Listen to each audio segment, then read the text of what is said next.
What's up, guys? Welcome back to Rant, and let's just get right into it. We're going to talk about this week's Raw, which was one of the best Raws that I've personally seen in quite some time. It had a lot of high points, it had a couple low points, but we're going to focus on the good right now with the opening segment, the Miz TV segment. Now, Miz opened up the show saying that the show wasn't going to start until Miz got what he wanted, and that was an appearance by Kurt Angle on his show in order to ask him questions about what was going on with his son Jason Jordan and etc. So Kurt Angle emerges and tells the fans that there's someone who has a few questions for the Miz to answer, and Brock Lesnar's music hits, and one of the biggest pops I've heard in quite some time. Brock Lesnar and Paul Heyman make their way down to the ring, and you could just tell the whole atmosphere in the room shifted. It was a very another Miz TV segment. Probably Jason Jordan's going to come out to Brock frickin' Lesnar is on Miz TV, and he's about to wreak havoc on Miz and the Miz Taraj. So this was a must-see segment from last night's Monday Night Raw, and it left the fans with a great start to Monday Night Raw with Brock Lesnar absolutely destroying Miz and Bo Dallas and Curtis Axel with a bunch of German suplexes and three F5s to end it all. And it was a big message sent to Roman Reigns, Braun Strowman, and Samoa Joe, because it shows that Brock Lesnar could take three men on at once with no problem whatsoever. Now, granted, Miz, Curtis Axel, and Bo Dallas are not nearly the competitors that Braun Strowman, Roman Reigns, and Samoa Joe are, but Brock Lesnar definitely sent a message to his SummerSlam opponents that he is not to be taken lightly and that he is still the beast that runs Monday Night Raw.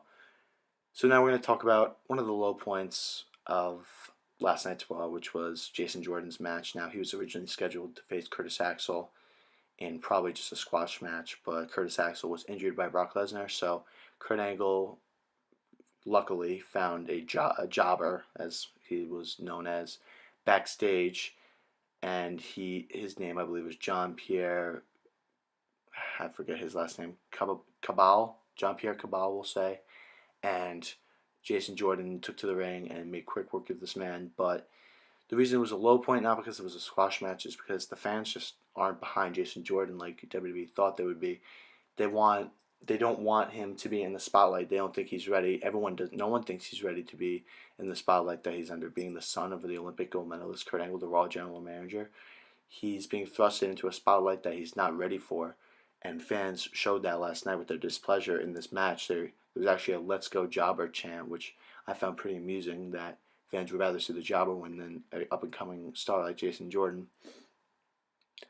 But it just showed that fans are really not ready to accept Jason Jordan as a babyface, and maybe that this is the start of a Jason Jordan heel turn, and WWE might need to realize that and capitalize on that and have him become maybe like the skeleton in Kurt Angle's closet, like he's like his bad son. He's a bad guy on Raw. He does all these bad things, and that can probably definitely enhance this storyline between the two, and could even potentially lead to a match between the two somewhere down the road. But we'll have to see on that.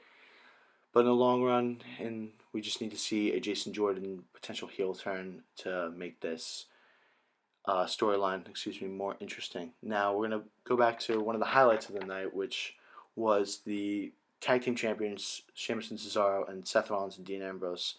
Now Sheamus once again took on Seth Rollins this week, and Dean Ambrose took on Cesaro, and in both matches there was a lot of numbers game used against both Seth Rollins and Dean Ambrose. Cesaro and Sheamus were both in the ring and at ringside, while Dean Ambrose and Seth Rollins were in the ring with no one in their corner for both their respective matches.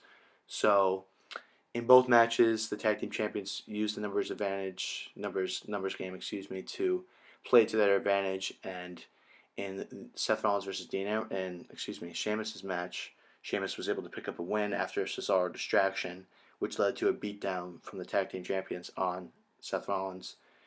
And no Dean Ambrose. Dean Ambrose did not come to save Seth Rollins like he did the week prior, which showed that Dean Ambrose was serious when he said you shouldn't go into a mess thinking that you can't handle it yourself. Now, later on in the night, Dean Ambrose faced Cesaro, and it was almost the same situation. Sheamus distracted Dean Ambrose. Cesaro rolled up Dean Ambrose, but Dean Ambrose was able to counter and pick up a quick win, only to be ambushed by Sheamus, and a beatdown ensued. But then Seth Rollins made the save, and fans were on the edge of their seats as they watched Dean Ambrose and Seth Rollins make quick work of the tag team champions.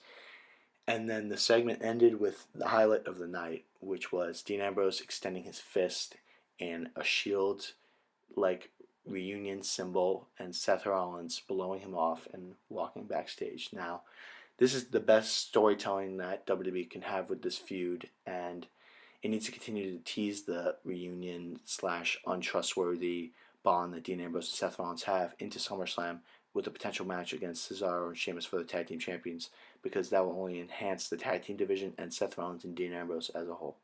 So now we're going to move back to one of the low points, the final low point from last night's show, actually, which was the Bayley interview. Now, it was announced earlier yesterday that Bayley suffered a shoulder injury that would keep her out of SummerSlam, and on Monday Night Raw, Bayley announced that she dislocated her shoulder in a match 2 weeks ago against Nia Jax. Now, this will put an end to the Alexa Bliss versus Bayley match that was going to take place at SummerSlam for the Raw Women's Championship, and Kurt Angle did a great job last night of booking 2 triple threat matches in order to find a new number 1 contender. The first triple threat match was Sasha Banks versus Alicia Fox versus Emma. Excuse me, sorry, I lost my train of thought. Now, in that match, Sasha Banks was obviously able to pick up an easy win, which was very predictable in most of the fans' eyes.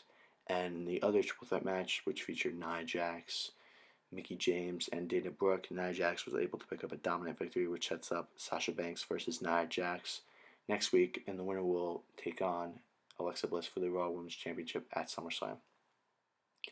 Now, WWE should go with Nia Jax as the replacement number 1 contender to face Alexa Bliss, because that has been a match we haven't seen before. We've seen Sasha Banks versus Alexa Bliss numerous times, and Nia Jax is definitely deserving of a big push. She's been a hard worker for the past over a year and a few months that she's been on the main roster, and she definitely deserves a one-on-one match for the title, which she hasn't gotten up until this point. And it seems like WWE is going to try to go that route, but you never know. Sasha Banks is always such an appealing option to throw into a title match just due to her popularity with the fans.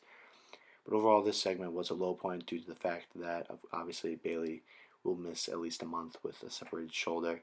And this couldn't have really come at the worst time for Bayley, because she's been on a pretty rough run since losing the Raw Women's Championship to Alexa Bliss a couple months back, and this only just puts the nail in the coffin to having a pretty rough latter half of the year for Bayley. But she'll definitely come back stronger and definitely come back looking for a championship opportunity that she definitely earns. So now we're going to move on to the final highlight of the night, which was the main event, obviously the last man standing match featuring Braun Strowman and Roman Reigns.